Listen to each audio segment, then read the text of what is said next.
pagi, siang, malam, Ibu Chelsea. Kami dari kelompok 3 akan mempresentasikan proyek AKL 1 tentang PSAK 221, yaitu kurs valuta asing. Anggota kelompok kami terdiri dari Perkenalkan, nama saya Melinda, NIM 125240031. nama saya Fernando Ong dengan NIM 1252435. Nama saya Nicholas Farel dengan NIM 125240038. Nama saya Orlando dengan NIM 125240041. Dan saya Michael Hau dengan NIM 125240042. Oke, saya akan mulai menjelaskan tentang pengertian kurs valuta asing. Jadi kurs valuta asing itu adalah nilai tukar antara mata uang suatu negara dengan mata uang negara lain.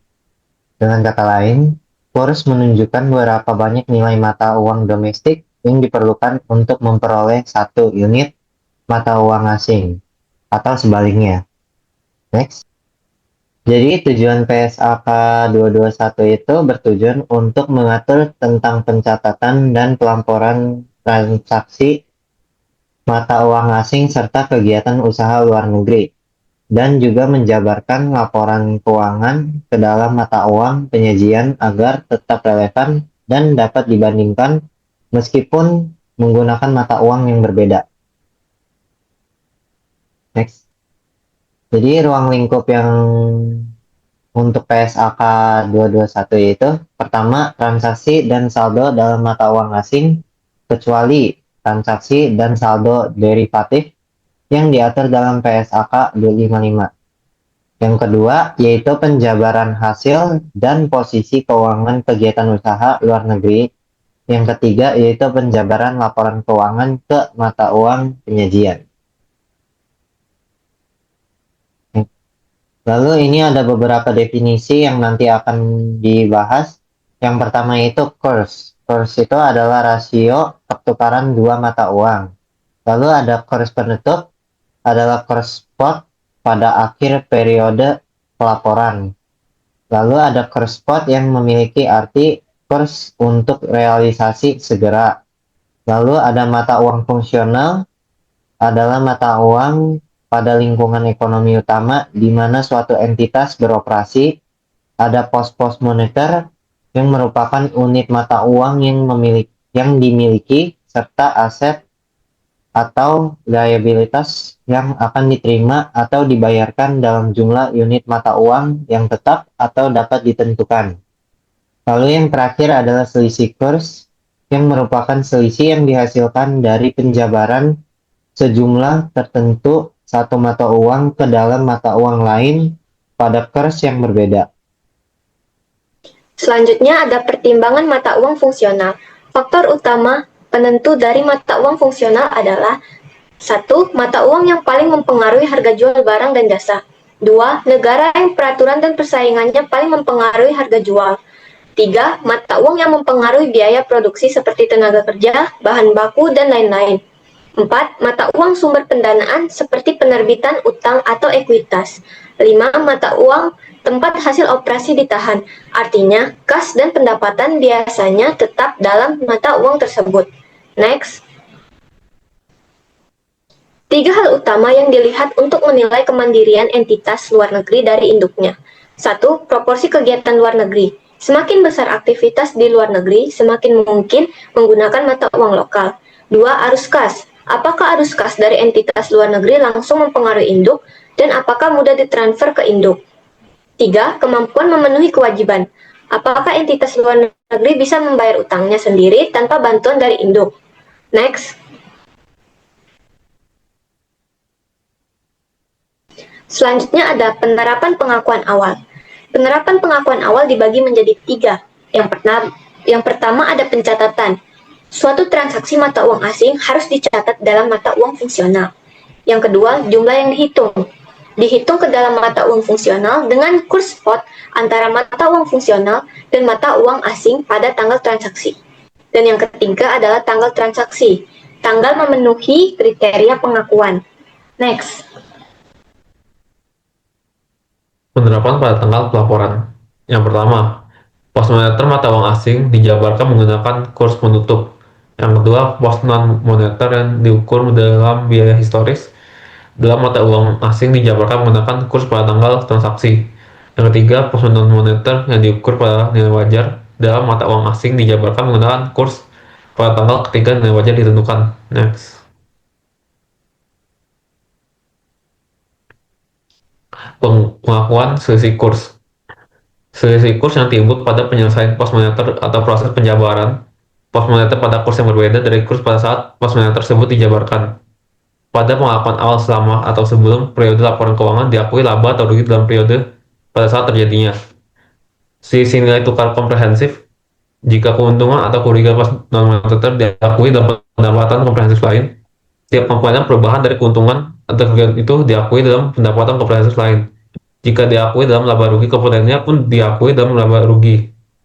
Untuk sisi nilai tukar investasi neto, yang pertama laporan keuangan terpisah yang terdapat dalam PSAK 4, yaitu sisi kurs pada pos moneter dalam investasi neto kegiatan usaha luar negeri diakui dalam laba atau rugi.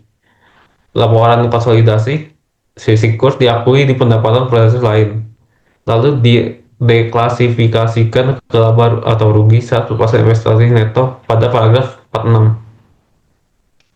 Next. Perubahan dalam mata uang fungsional. Ketika terdapat perubahan dalam mata uang fungsional suatu entitas, entitas menerapkan prosedur penjabaran untuk mata uang fungsional yang baru secara prospektif sejak tanggal perubahan itu. Penjabaran dalam mata uang pelaporan. Yang pertama, prosedur penjabaran hasil dan posisi keuangan entitas yang mata uang fungsionalnya bukan mata uang dari suatu ekonomi inflasi ke dalam mata uang pelaporan yang berbeda. Pendapatan dan beban untuk setiap laporan laba rugi komprehensif atau laba rugi terpisah yang disajikan harus dijabarkan menggunakan kurs pada tanggal transaksi. Yang ketiga, semua hasil selisih nilai tukar harus diakui dalam pendapatan komprehensif lain. Next. Penjabaran MU Goodwill. Yang pertama, pengetahuan goodwill yang dihasilkan dari akuisisi suatu operasi luar negeri beserta setiap penyesuaian nilai wajar terhadap aset dan kewajiban diperlakukan sebagai bagian dari operasi luar negeri tersebut. Yang kedua, penjabaran. Aset dan kewajiban ini dicatat dalam mata uang fungsional operasi luar negeri. Dalam proses penjabaran laporan keuangan, jumlahnya dikonversi ke mata uang penyajian dengan menerapkan kurs penutup sesuai ketentuan paragraf 39. Next. Jadi sekarang kita akan bahas pelepasan usaha luar negeri. Jadi saat terjadi pelepasan kegiatan usaha luar negeri, jumlah kumulatif dari selisih nilai tukar yang terkait dengan kegiatan usaha luar negeri yang diakui dalam pendapatan komprehensif lain atau OCI itu dan juga diakumulasi ke dalam ekuitas itu akan direklasifikasi ke laba rugi sebagai penyesuaian reklasifikasi. Nah, reklasifikasi ini dilakukan pada saat keuntungan atau kerugian pelepasan diakui, dan juga mengacu pada ketentuan PSAK 1 terkait pengelompokan ulang pendapatan komprehensif. Next. Kemudian, apabila pelepasan mencakup entitas anak yang memiliki kegiatan usaha luar negeri, maka bagian selisih dari nilai tukar kumulatif yang telah diakui dalam OCI itu akan diretribusi ke kepentingan non-pengendali atau KNP secara proporsional. Jika pelepasan hanya sebagian kegiatan usaha luar negeri dan bukan seluruh entitas anak, maka entitas itu akan mereklasifikasi sebagai proporsional dari jumlah kumulatif selisih nilai tukar dari OCI ke laba rugi. Next. Kemudian pengaruh pajak. Jadi keuntungan atau kerugian selisih kurs yang timbul dari pertama transaksi mata uang dan kedua penjabaran hasil serta posisi keuangan entitas luar negeri itu dapat menimbulkan dampak pajak. Dan perlakuan pajak atas efek tersebut diatur dalam PSAK 46 yang membahas tentang pajak penghasilan. Next. Jadi selisih kurs itu umumnya diakui dalam laba rugi, kecuali untuk selisih kurs yang berasal dari instrumen keuangan yang diukur pada nilai wajar melalui laba rugi. Hal ini mengacu ke PSAK 55 revisi 2006. Kemudian ada juga selisih kurs neto yang tidak masuk ke laba rugi, yaitu yang diakui dalam pendapatan komprehensif lain atau OCI, dan juga yang dikumpulkan dalam ekuitas terpisah. Next. Nah, selanjutnya dipenguakan jika mata uang pelaporan berbeda dengan mata uang yang fungsional, maka entitas harus mengungkapkan fakta tersebut berserta mata uang fungsional dan alasan penggunaan mata uang pelaporan yang berbeda. Jika terjadi perubahan mata uang fungsional, baik pada entitas pelapor maupun usaha luar negeri, maka fakta perubahan dan alasannya juga harus diungkapkan. Setelah itu, jika mata uang pelaporan berbeda dengan mata uang fungsional, maka entitas harus mengungkapkan fakta tersebut berserta mata uang fungsional dan alasan penggunaan mata uang pelaporan yang berbeda. Jika entitas menyajikan laporan keuangan dalam mata uang berbeda dari mata uang fungsionalnya, maka entitas harus menyatakan bahwa laporan keuangannya tunduk pada SAK hanya jika entitas mematuhi seluruh PSK dan interpretasinya, termasuk metode penjabaran sebagaimana dijelaskan dalam paragraf 37. Selanjutnya, jika terjadi perubahan mata uang fungsional, baik pada entitas pelapor maupun usaha luar negeri, maka fakta perubahan dan alasannya juga harus diungkapkan. Jika entitas menyajikan laporan keuangan dalam mata uang yang berbeda dari mata uang fungsional maupun mata uang pelaporan dan tidak memenuhi persyaratan paragraf 52 PSK 221, maka entitas wajib mengungkapkan bahwa laporan keuangannya tidak sepenuhnya sesuai dengan PSK 221. Sekarang kita masuk ke dalam tanggal efektif dan transisi. Untuk periode tahun buku yang dimulai pada atau setelah 1 Januari 2012, goodwill dan penyesuaian nilai wajar, 1. Dinyatakan dalam mata uang fungsional entitas atau sebagai pos non-moneter dalam mata uang asing, baru dilaporkan menggunakan kurs pada tanggal akuisisi. Penerapan paragraf 43 dilakukan secara prospektif untuk semua akuisisi yang terjadi setelah penerapan pertama kali PSK ini. Selanjutnya kita ada ketentuan tambahan, yaitu 1. Menghapus ketentuan tentang evaluasi atau depresiasi luar biasa. 2. Ada perubahan diterapkan secara prospektif.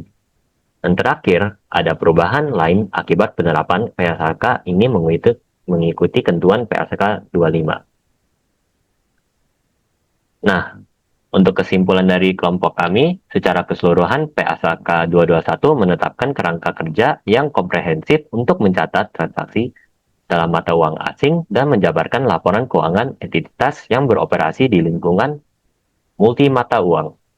Tujuannya adalah untuk memastikan relevansi dan keterbandingan laporan keuangan terlepas dari mata uang yang digunakan dalam transaksi atau penyajian. Terima kasih atas perhatiannya, Bu Chelsea, dan selamat pagi, siang, dan malam. Terima kasih.